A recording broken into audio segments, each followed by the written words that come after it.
Hey, so before I start this, I would just like to say that my mic is not the best. You might hear random clicking sounds, but I also added background music to try to combat that. But if you still hear it, sorry about that, but you're just, yeah.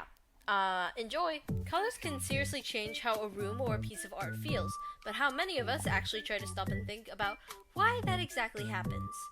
As we know, colors play a huge role in our lives considering we're surrounded by it all the time. It's more than just a visual thing. It can affect our emotions, influence our behavior, and even signal when to act or to stay alert. Now, the reason that it can influence our behavior and emotions is because colors itself triggers feelings and affects, well, how we behave. Sure, color is partly personal, but many colors actually carry universal meanings. For example, warm colors like red, orange, and yellow are called warm for a reason. For the most part, they make people feel warmth, energy, or excitement. However, it's not always this simple. Red and orange, for instance, may seem cheerful and sunny at first, but they also represent danger, anger, or urgency, like we can see in a lot of horror films and such. Meanwhile, cool colors like blue and green tend to bring a sense of calm or peace.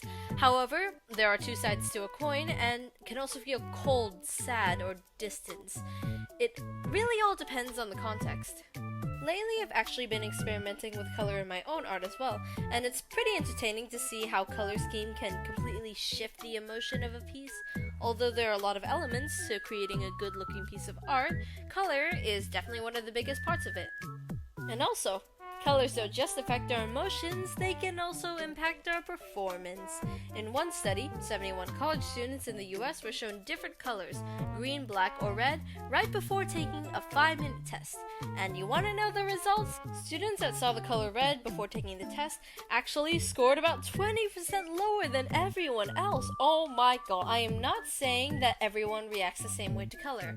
Us humans are all wired differently, and we perceive things differently as well. But that does show that color can be a very powerful influence in our lives. Speaking of influence, lighting can also affect how colors are perceived and how we feel in a space. Lighting changes the shade of a color, adds more shadows, and creates tint effects that can either enhance or ruin the mood. Warm lighting generally gives off a very cozy, comforting feel, and that's why it's mostly used in homes. People tend to want their living spaces to feel as homey and relaxing as possible, and personally, I like warm lighting the most. It is my favorite. Cool lighting, on the other hand, is great for staying alert and focused. It is typically used in working spaces as it's been found to help with productivity and concentration.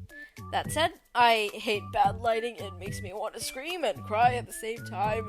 Bad lighting, I mean those very super bright, pure white lights, they look so artificial and harsh. And that brings me to the artificial lighting in general. It can seriously mess with your sleep, and especially if you're exposed to it late at night. It's also been linked to mood drops, and I can definitely confirm that. Artificial lighting totally drags my mood down. I hate it so much. The intensity of lighting also plays a role as well. Brighter lighting creates stronger shadows and makes everything feel a lot more intense. It changes how defined things look, which can also affect how we experience the space. Now, let's move on to another cool angle. How exactly does color impact development, especially in kids? One of the reasons that color is so important in early development is because it helps children build visual discrimination skills, which is crucial for learning skills like reading and math. Because colors create emotional responses, they help children understand their own emotions. Besides that, they also spark creativity and imagination, which is why children's environments, like classrooms and libraries, typically are filled with bright, fun colors. You'll notice that colors are not only in books and toys, but also in the furniture and walls. These places are designed to be sensory rich so that kids can grow in a space that supports both emotional and cognitive development. Although there are a few drawbacks to this. I can understand if you're a little bit confused considering everything that I said is about how color is good. It's important for me to bring these up as well. Children, particularly younger ones, are more easily distracted than adults who are fully developed. The younger you are, the more vulnerable you tend to be to external stuff. In one of the studies that were conducted, 8-year-olds were given tests in 2 different classroom setups. In one of them, their desks were covered in plain white boards, and in the other, the desks had colorful, patterned backgrounds. The results showed that the kids with the plain white backgrounds did better on the tests and finished more quickly. So now we know that too much color can actually interfere with focus and performance. As we know, kids are naturally distracted, and especially by colorful eye candy. I would also like to note that even as adults, we tend to lose focus more easily in spaces that are overly decorated. That's why a lot of offices are decorated quite simply because they need to work effectively. Even still, every child is different, and some may actually benefit from colorful spaces while others might get overwhelmed. But it seems that on average, highly colorful environments tend to distract, especially with tasks that require focus and attention. So, having said all that, what is the takeaway from all this? Well, I'd say that colors play a huge role in our lives. They affect how we feel, how we perform, how we create, and how we grow. Even if we don't notice it all the time, color is constantly shaping our world.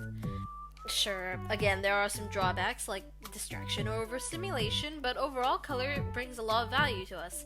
And I doubt anyone out there really hates color, unless they decorate their house like a prison cell. But even then, the absence of color still sends a message. The point is, color is important, it's powerful, and it's everywhere. Whether you like it or not, it matters.